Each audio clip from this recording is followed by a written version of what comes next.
Hey, what's up, guys? Welcome back to Week 8 of the NFL season. I am Ted Rath, bringing to you over 16 years of NFL experience as a strength and conditioning coach, performance director. I've helped lead 2 teams to the Super Bowl, and I want to bring some of that knowledge and insights to you so you can help decide on your fantasy teams, on your rosters, and also follow your favorite team for this week and every week as we come back. So I'm going to go over a couple players that are dealing with some significant injuries that could impact your team, and then also at the very end, we'll talk about who we should start, who we should sit, and then we're going to throw a team tip in there for you for a key matchup to keep an eye on this week. Starting off, let's talk about this player, T. Higgins. This popped up on Friday, so this popped up last minute, and it's a soft tissue injury. Why is that pertinent? That is pertinent for a number of reasons. Number one, as a skill position player like a wide receiver, this is significant because anytime you're dealing with a little knick-knacky, soft tissue injuries, those things can pop up and they can exacerbate. They can get worse throughout the course of a game.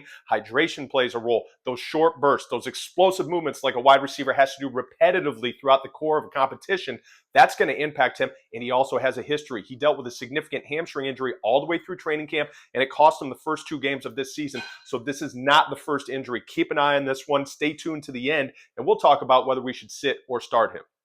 Next player, Jaden Daniels, having an incredible season as a rookie quarterback. Now, this is another significant one. Why? Because this is a key matchup in the NFC.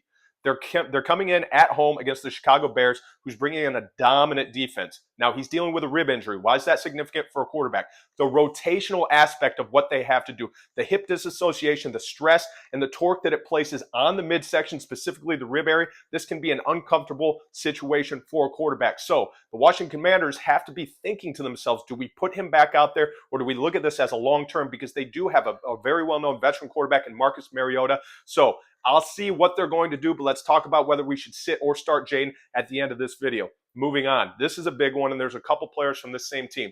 Deebo Samuel, he dealt with pneumonia. He was hospitalized on Sunday, didn't get released until Tuesday. He's been a limited participant in practice on Thursday and Friday.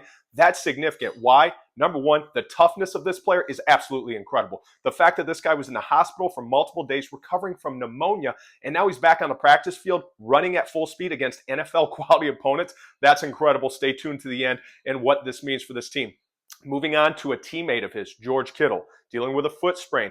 Kittle's been banged up all year. The thing to keep in mind here, whether we're talking about sitting or starting these 2 players specifically for the San Francisco 49ers, number one, it's a Sunday night competition. They have additional rest and recovery time. It's a home game for them. They have all their modalities from rehab, from all that stuff where they're trying to recover those last-minute modalities, where the athletic trainers, the medical staff are trying to get them up to speed and feeling a little bit better. They have a greater window because they're not playing until Sunday night, and they don't have to travel. Not having to undertake a flight and deal with that inflammation, that's a key indicator for both of these players, and their wide receiver room is demolished by injuries. They've been ravished, so they need these 2 players. This is a key one to keep an eye on in a big matchup for 2 teams that really have to win.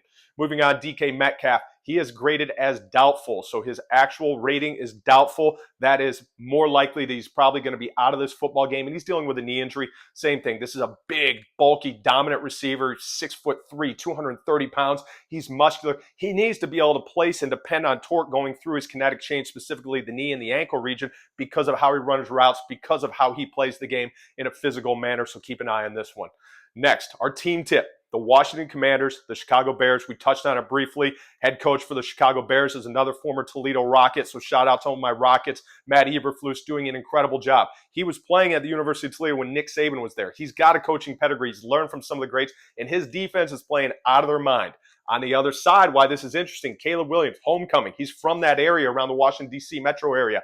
This is going to be an emotional one for him. He's probably dealing with all the ticket stuff, 50 family members want to come, all the stuff that goes along with that can be a distraction. But what I've seen from Caleb, he is locked in. This is a veteran, experienced rookie. He comes in like a veteran. And Shane Waldron, his offensive coordinator, is doing a phenomenal job with him, especially as a rookie. On the other side, Jaden Daniels, you have that question mark. Are they going to try to get him out there because this is such a key matchup and really a must-win for both these teams if they want to shake it up and get into the postseason mix and really make a run at a Super Bowl title? This is a big one. But on the back end, they have Marcus Mariota sitting there. He's got mobility. He's got experience. He can build a locker room around him. I've had him as a player. He is a phenomenal leader. Those guys will buy into him too. This is a fun matchup because of that defense, because of how Chicago is going to show up.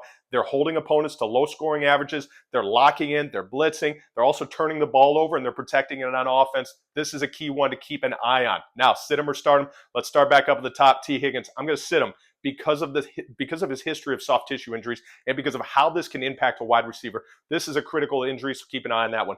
Jayden Daniels, I'm also going to sit because I think they're probably thinking in their mind we're going to be a little bit more cautious. He only practiced in a limited fashion on Friday. They have to see how he responds. He could be really sore through the weekend.